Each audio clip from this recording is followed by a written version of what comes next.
We remain steadfast in our commitment in delivering local news that matters, stories that inspire, enriching the lives of Filipinos in Mindanao, in the Philippines and across the globe.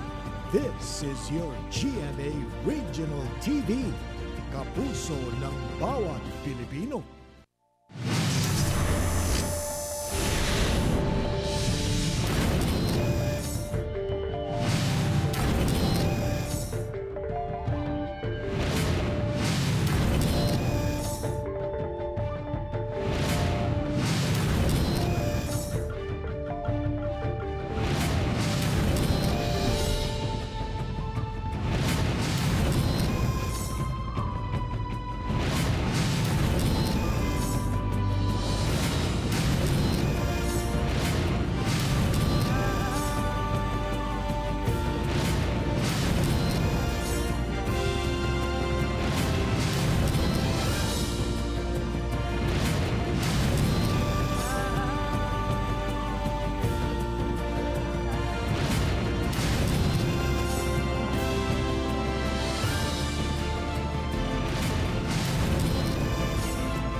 Ito ang GMA Regional TV, One Mindanao.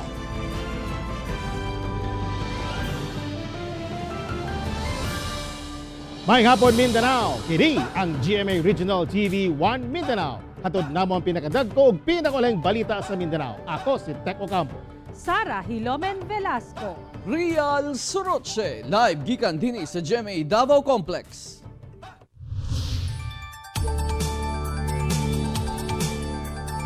Pipila ka lugar sa Davao City gibaha kagabi. Atong sayron ang detalye niini sa live report ni Jandy Esteban. Jandy. Tek perwisyo na pod ang hatod sa waypuas nga pag-ulan sa Davao City gumikan ni resulta na usab kini ug pagbaha sa daghang bahin sa syudad. Napulaw ang mga residente dinhi sa Purok 4 Barangay Bunawan sa Davao City tungod sa baha nga resulta sa nagbuntag nga ulan. Maybe magito'y pagsugod nga kusog kayo ang ulan. Nga dugay ni hunong ang ulan. Perting limas sa mga residente sa tubig baha nga misulod sa ilang mga balay. Dugay pagyud mihubas ang tubig. Pait ay oy kay kapoy kay limpyo niya. Kapoy kay gaswat mga kuan. Gamit. Nalunupan usab ang ilang kapilya. Ang mga gamit nahumol sa baha. Sa Purok 1 nagguba ang tulay nga mag-usa pa ka tuig dihang natumpag ang yuta nga gitukuran niini. Didto sa Tabok nagaadto na sila dinhi aron mamalingke mukuha og kini mga module pero namoblema sila kay layo pa kay tuyukan karon nga naguba ang ilahang footbridge. Lisod yun kayo kay nainani naman ang tulay. Nami tuyo dito sa Pikas, ang taga diri po na ituyo. Di na maglisod nag-ari kay na may matabukan. Dati magmutaas siya maobserbahan man namo nga murag usual nga baha nga nahitabo sa Bunawan. Pero ang gabi manggod kalit jud ang pagdako niya tungod sa siguro sa kakusog sa ulan sa bukid. Nya duha ba kasapa nagtabangan ni Bunawan River ug Likanan River. So, gawa sa Bunawan, gibaha usab ang kabalayan sa St. Michael Village, Barangay Panakaning Syudad kagabi. Daw nahimong sapa ang dakong bahin sa Barangay Vicente Hizon tungod sa baha. Daghang motorista ug mga pasahero usab ang natanggong sa downtown area tungod misaka na ang tubig.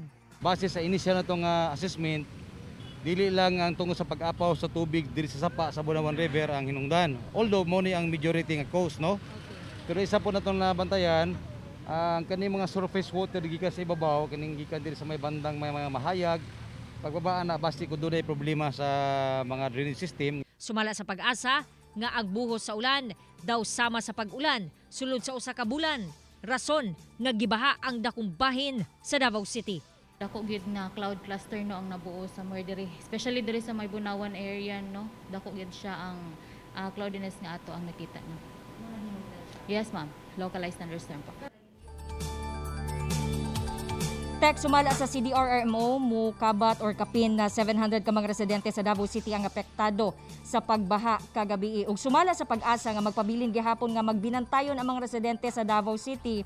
Gumikan na ilabay na tong mga nagpuyo daplin sa sapa. Gumikan makasinati gihapon kita og pag-ulan-ulan tungod niining localized thunderstorm. Tek. Daghang salamat, John D. Esteban. Misa ka na sa unom ang namatay sa misad sa barko sa Malimunon, Surigao del Norte. Kini manapalgan ang patayng lawas sa duha pa ka tripulanteng na-report nga missing.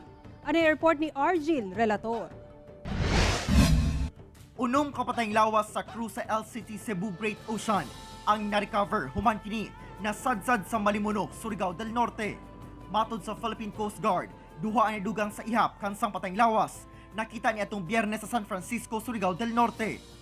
Kini mao sila Clint Oxtero nga nakita sa dagat sa Barangay Uslao ug Limuel Davidas nga nakita sa Barangay Balite. 7 ka crew ang parayo ginapangita karon sa mga otoridad.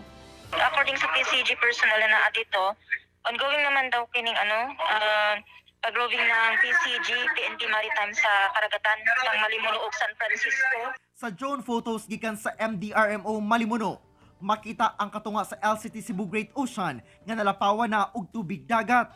Mihangyo na ang Malimuno LGU ngadto sa nakadaiyang ahensya aron masuta ang damages sa pagsadsad sa barko. Parayon paghimo og lakang sa kumpanya sa barko aron makuha kini sa baybayon. Ako si Argil Relator para sa One Mindanao.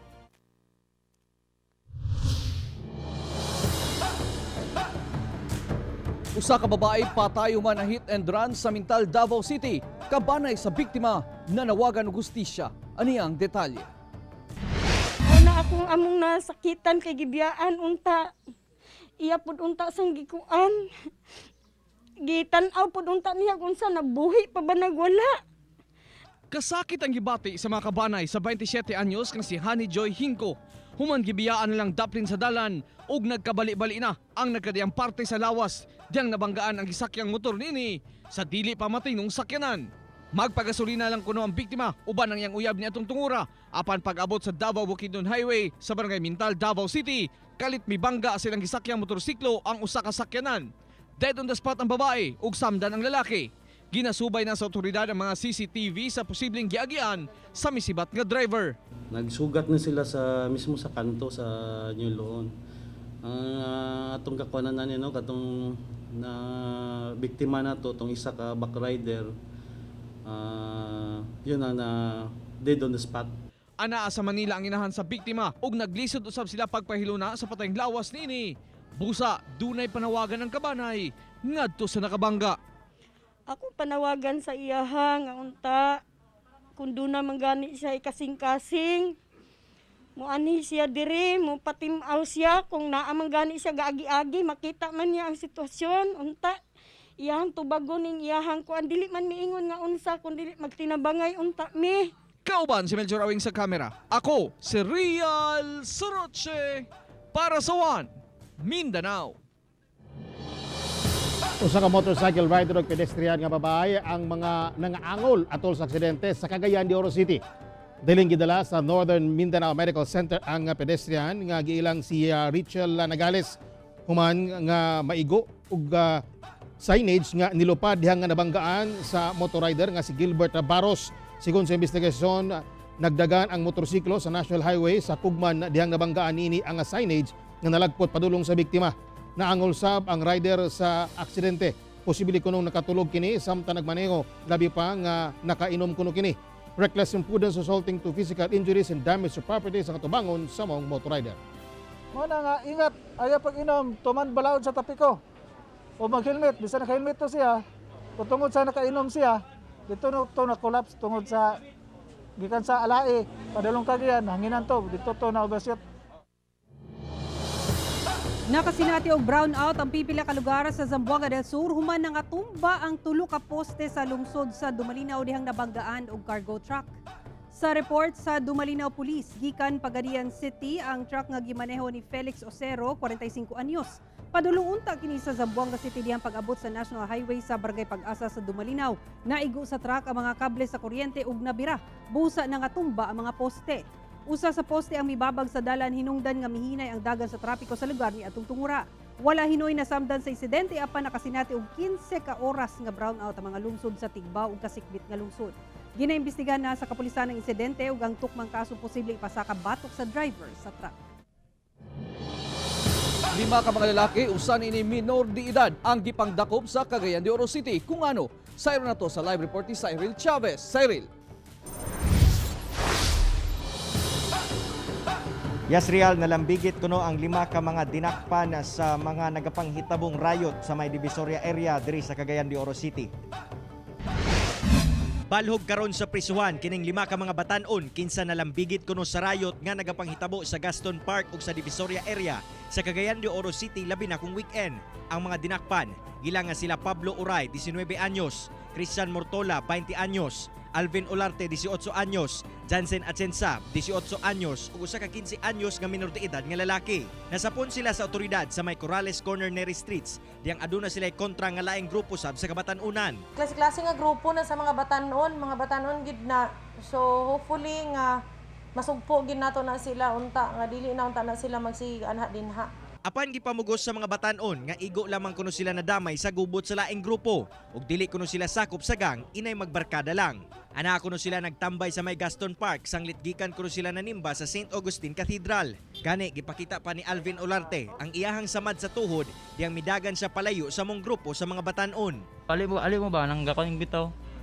Gakon nga ali mo diri ba? Ana bitaw nang gapanguan sila ba? Di mi gid masukol daghan ba sila ba? Managan ra gid mi kay igor pad biyaya may nilabay dito baya. Nagsimba mi gikan. Nanay nang gigubot nya aksyon ako gawa sa grocery store gigukod na po ko gapil. Dagan ko. Maron to nga pag dinagana ako nadotan kay ako mini dagan. Apan mag-atubang gyapon og kasong alarm and scandal ang mga dinakpan samtang ang minor de edad gikoordinar na ngadto sa CSWD. Real, tungod sa mga panagtapok o gubot nga nagapanghitabo sa may Gaston Park inguman dapit sa may simbahan, lano karon sa kapulisan nga magdugang og mga personahe aron dili na masubli ang mga susamang insidente. Real. Okay, daghang salamat Cyril Chavez. Patay ang igsoon ni Abu Sayyaf Group Leader Mundi Sawadjaan nga si Mujafal Sawadjaan atol sa engkwentro tali kasundaluhan sa Patikul, Sulu. Ana sa ASG watchlist sab si Mujafal. Atol sa engkwentro, patay sab ang laing supporter ni Muji Sawadjaan nga si Mukti Hartaha. Samtang 4 ka miyembro sa Abu Sayyaf ang misurrender sa kasundaluhan bit-bit ang pipila katag-as nga kalibre sa armas. Sa Sagyaran, Lanao del Sur, 3 ka miyembro sa Dawla Islamia Maute Group ang misurrender sa 82nd Infantry Battalion sa Barangay Pawak. Nailhan ang tulong nga sila Ahmad Imam Di Makaling, Asnawi Makali Aras ug Lani Aris Parid. Dalasab sa mga misurrender ang ilang mga armas. Sa Albarca, Basilan, 2 ka improvised explosive device o pipila kagamit sa paghimo og bomba ang na-recover sa Naval Forces Western Mindanao, Navy SEALs ug Joint Task Force Basilan sa Barangay Kambug. Nagpahigay og render safe procedure ang bomb squad sa maong mga IED. Sa Rosario, Agusan del Sur, arestado ang lalaking nailhang si Danny Senado Lara, 15 gihong na maligyo og kinawat nga krudo sa mining company sa Purok Marasigan, Barangay Santa Cruz. Gidakop siya sa bisa sa warrant of arrest sa kasong paglapas sa anti-fencing law o PD 1612. Sa Pagadian City, patay ang miyembro sa LGBT nga si Jason Taylor, human giposil sa National Highway sa Zone 2 Barangay Tiguma. Nagbaktas rang biktima og higalan niini dihang giposil sa wa mahiling suspetsado kinsa gilaw miikyas. Na-recover ang mga basyo sa caliber 45 dito sa crime scene. Padayon na investigasyon sa otoridad aron maila ang suspect ug ang motibo sa krimen.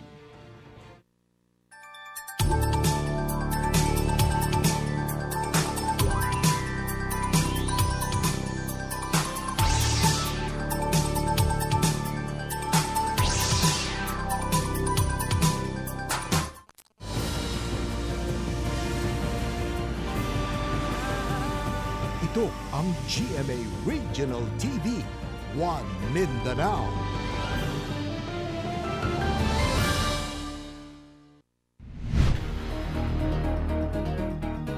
Walay giilang critical risk ug high risk barangay sa Davao City subay sa ulahing barangay classification sa mga aktibong kaso sa COVID-19 sa Dakbayan. Anang report ni Sheila Vergara Rubio. Sa nasinating low trend sa mga kaso sa COVID-19 sa Davao City, makita sa latest barangay classification and risk assessment sa syudad nga walay critical risk ug high risk barangay sugod Abril 26. Apan 12 ang moderate risk areas. Ug kini mao ang 3A, 19B, A ang Yong to Senior, Balyok, Lapu-Lapu Agdao, Lasang, Lisada Turil, Saksa, Santo Niño Tugbok, Takunan, Tugbok Proper ug Wilfredo Aquino. Sa pagkakaroon makonsidera nga low and minimal risk areas ang 170 ka barangay nga wala na mention. Taliwala sa pag-ila karon sa Davao City nga low risk sa mga kaso sa COVID-19, gibutyag ni Mayor Inday Sara Duterte sa mga Davaoenyo nga dili gihapon mo kumpiyansa sanglit posibleng makasinati og second wave sa COVID-19 cases sa syudad. Ilabi na nga posibleng dunay moabot sa syudad nga gikan sa mga lugar asa dunay surge sa COVID-19 cases. It depends also yun po sa behavior sa mga tao because dapat we should always be vigilant. Dili man gud tungod kay gamay ang ato ang cases, dili na pud ta mag-stricto sa ato ang minimum public health standards and sa pagbawal sa ato ang mass gatherings because mo man pud ni ang potential sources of infection no pag ang mga tao dili na mag stricto sa ilahang mask, sa ilang distancing. Ako si Sheila Vergara Rubio para sa One Mindanao. Giaksyonan na sa City Transport and Traffic Management Office sa Davao City ang reklamo nga walay physical distancing ang interim bus nga nagabiyahe sa Catalunan Grande. Gikoordinag leyon ni Mayor Inday Sara Duterte ang CTTMO human nadawat ang reklamo kalabot sa pagdigkit sa mga pasahero nga mosakay sa interim bus nga gabiyahe sa Catalunan Grande ning Dakbayan. Gilayong gibadlong sa CTTMO ang mga bus, busa gilayong gipatuman ang physical distancing kun dili magtapad sulod sa bus. Nang reklamo ang ubang pasahero sa kanihit na sa mga masakyan apan sigon sa CTTMO, gikoordina na nila ang bus company aron madugangan ang mobiyahe nga bus panahon sa peak hours. Ang reply sa ako is tungod manggod kay mga pasahero pod masuko ug dili pasakyon. So ang akong gisulti dili man pwede nga dito ta sa pasahero nga mo sugot ta nga bisan magkaguot na dapat pasakyon lang gyapon kay naa man tay gipatuman nga health protocols. Kapulisan sa Mindanao naglusad og barangayanihan kung pagtabang sa kabus nga susama sa community pantry. Dugang detalye sa report ni Cyril Chavez. Mga utanon, noodles, sardinas, bugas ug arroz caldo. Kini ang gidalit sa kapulisan sa Police Station 10 Kugman sa Cagayan de Oro City alang sa mga residente sa lugar nga naglisod karon sa pandemya. Kini matud pa ang nahimong inisyatibo sa kapulisan aron makatabang sa mga kabus. Na-target gyud namo katong mga less fortunate atong nga igsuon nga labi na kitong way trabaho nga nagutom sila. So kami sa kapulisan sa Police Station 10 one way to share our love to them. Samtang ang Kugon Police Station, libreng kape ang gidalit ngadto sa mga tindero ug tindera sa merkado. Lakip na sab ang mga mamalitay. Sa Hasaan, Misamis Oriental, mga gulay, sabon, face mask, face shield, bugas ug uban pa ang ilang gipanghatag ngadto sa mga nanginahanglang residente sa lugar. Nanghatag sab og bugas, dilata, noodles ug itlog bisan chicharon ang El Salvador City Police sa Barangay Sambulawan isip pagpadayag sa bayanihan spirit sa kapulisan. Sa Upol, Misamis Oriental, gamit ang ilang mobile patrol, ana sa 100 ka mga tao ang nakabenepisyo sa gulay, candy, sanina ug uban pa sa ilang kaugalingong community pantry. Tanang police station sab sa Davao City ang nagmugna og community pantry nga ilang gitawag nga pantry ng pulis. Canned goods, bugas ang ilang gipanghatag samtang sa Talumo Police Station giapilan usab nila kini og kondom nga adunay flavor nga chocolate. Sa Pagadian City, nagamot-amot ang kapulisan alang sa mga ipanghatag nga gulay, bugas, prutas ug ubang grocery items sa ilang community pantry. Plano sab nila nga magpahigayon og mobile barangayanihan para makahatag og tabang sa hilit nga mga lugar sa syudad. Kauban si Makoy Sempron sa kamera. Ako si Cyril Chavez para sa One Mindanao. Balik operasyon na ang community pantry sa Matina, Davao City humang gipaundang kay wala na natuman ang social distancing. Ano ang report ni Argil Relator? Tungod sa pagdagsa sa mga tao sa Matina Community Pantry sa Davao City ni adtong Lunes, gipaundang una kini sa kapulisan. Ana sa 350 ka mga tao ang nahatagan sa maong community pantry, una giundang ang operasyon. Busa nangayo sila og dispensa. Giauhag ni Mayor Sara Duterte ang mga naga-distribute og food donation nga makig-coordinate sa barangay. Public Safety and Security Command Center o kapulisan alang sa paghanay sa mga tao nga matuman ang minimum health standards. Ang pinaka-importante ang mga community pantries nato since people line up. Number one, dapat naagi distancing din ha. And masunod kanunay ang distancing, dili pwede sa sugod lang. No, dapat consistent ang implementation sa distancing. Hinoon adlong Martes, nag-abdi na og balik ang Matina Community Pantry diin mas hapsay na ang pagpalinya sa mga tao o ginabantayan na sa mga pulis ug tanod. Ginawa na lang ng ibang klaseng sistema. So hindi napapasok sila sa loob dito sa gym. Instead, nandun na lang sila sa labas, pero talagang nasusunod na yung distancing. Ang panagtapok ang usa sa mga ginatudlong hinungdan sa COVID-19 transmission. Busa tambag sa mga otoridad ngadto sa nagapasiugda og community pantry nga ipatuman gayud ang minimum health standards aron nakatabang na luwas pa sila. Ako si Argil Relato para sa One Mindanao. Gi-inspeksyon sa Philippine Coast Guard ang mga coastal areas sa Region 12 kalabot sa ilang paningkamot alang sa pagbatok sa terorismo. Sakay sa ilang Highlander plane PCG 684 eksklusibong nasaksihan sa GMA Regional TV 1 Mindanao ang pagpaygayon og Maritime Domain Awareness Patrol sa Philippine Coast Guard sa coastal area sa Sarangani Province, Sarangani Island o Balot Island, General Santos City, lakip na ang Palimbang Sultan Kudarat. Kini aron makita ang mga areas of concern nga lisod masudlan o makita sa floating asset sa PCG nga kasagaran ginaagian sa mga dunay daotang tumong sama sa terorismo. Wala inoy nakitang daotang kalihukan niadtong tungura. Gani makita ang kanindot sa kinaiyahan sama sa himsog nga kabukiran, nindot nga sand beach ug uban pa. Meron kasing yung vastness kasi ng ating ocean dito sa Southern Mindanao o Region 12 is napakalaki considering na malapit tayo sa border.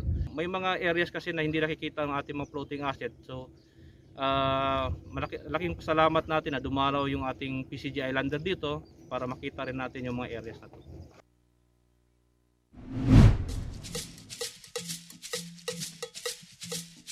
Italy feels ba ang boot ninyo apan dunay pandemya?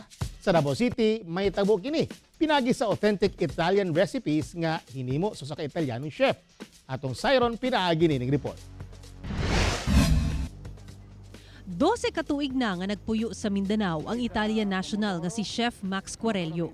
Sa dugayng panahon, duna na siya'y pusong Pinoy. Busa, buot niyang ipaambit sa mga Pinoy ang iyang kultura ug pagkaon gikan sa yutang natawhan sa Italia, pinaagi sa iyang gitukod nga restaurant sa Davao City. I don't have a family here but my friends are here so I'm no longer Italian, I'm a Filipino. Specialty ni Chef Max ang pasta nga paborito sab sa mga Pinoy.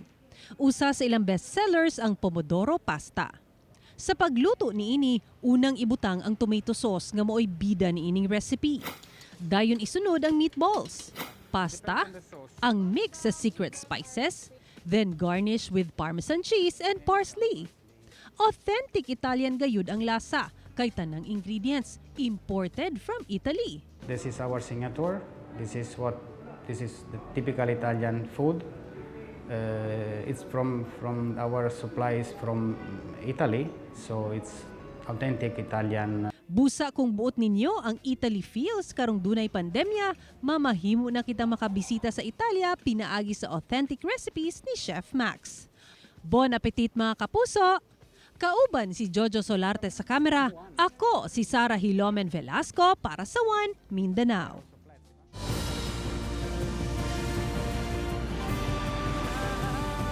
Ito ang GMA Regional TV, One Mindanao.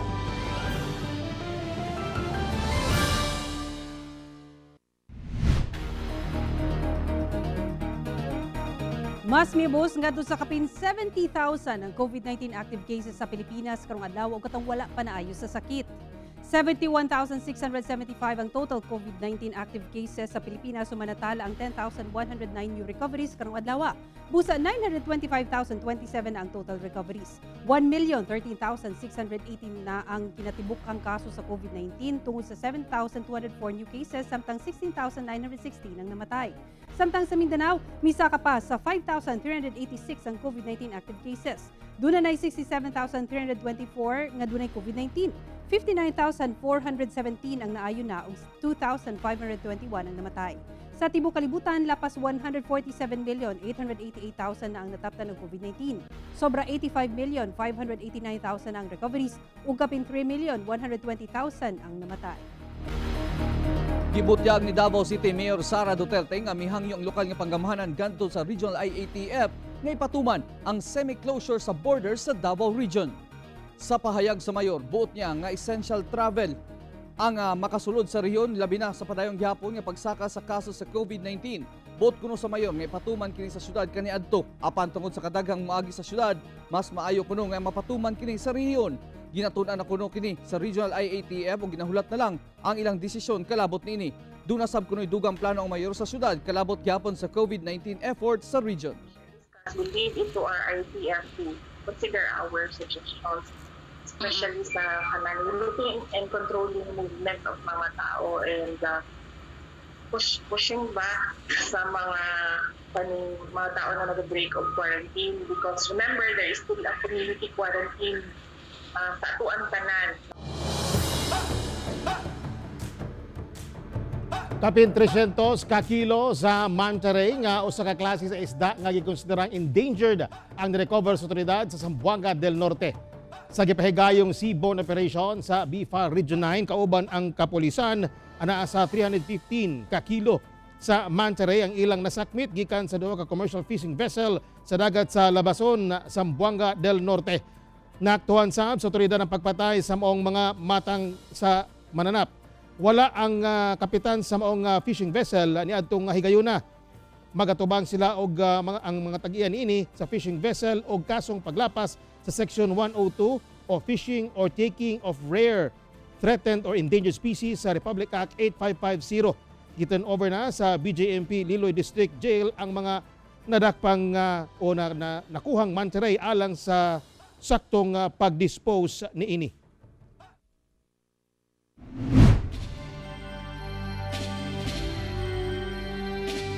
Mga magtutudlo sa Agusa National High School sa Cagayan de Oro City ug Provincial Government sa Misamis Oriental gihinumdum karong adlaw ang ika-500 ka tuig sa pagkadaog ni Lapu-Lapu sa Battle of Mactan. Dugang detalye sa report ni Cyril Chavez.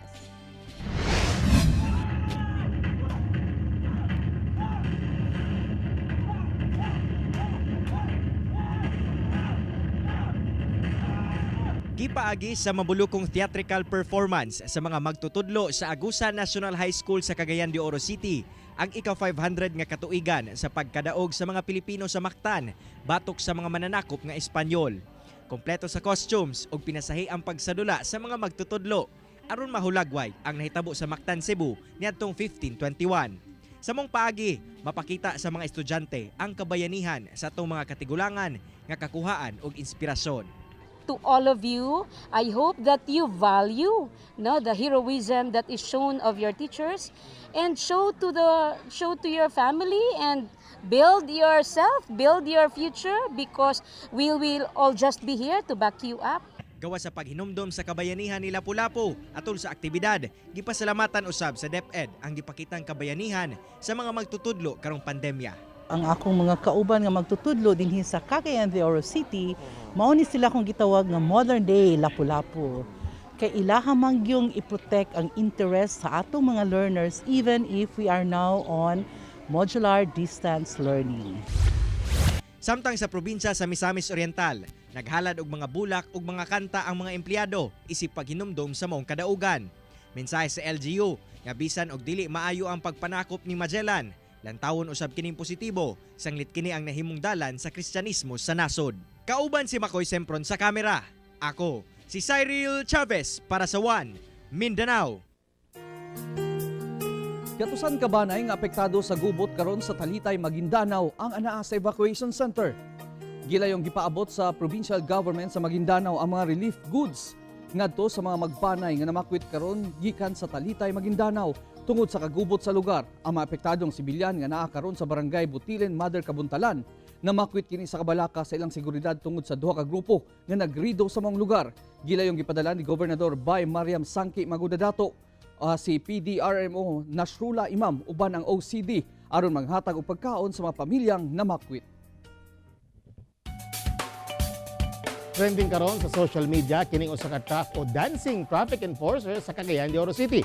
Ato siya ilailahon pinaagi sa report ni Ethel Ipana.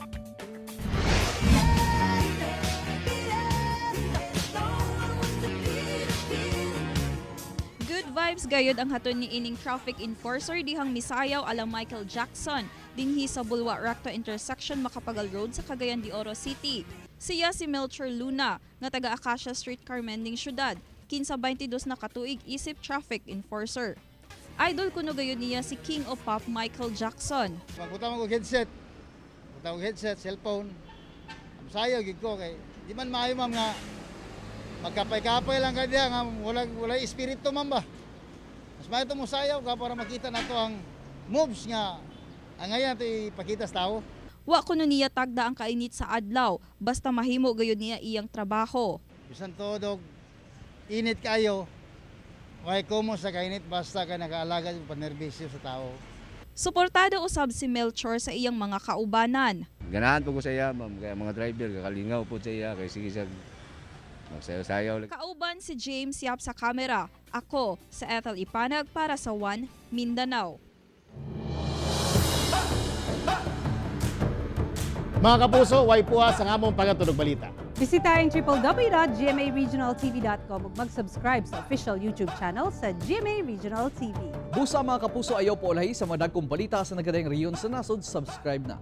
Ug mo katong ulahi balita sa Mindanao karong adlaw. Ako si Real Soroche. Daghang salamat sa inyong kanunay nga paguban kanamo matag adlaw. Ako si Sara Hilomen Velasco. Tungod mga balita sa atong palibot, importante alang kanamo kini ang GMA Regional TV 1 Mindanao. Teco Campo, buong puso para sa Pilipino.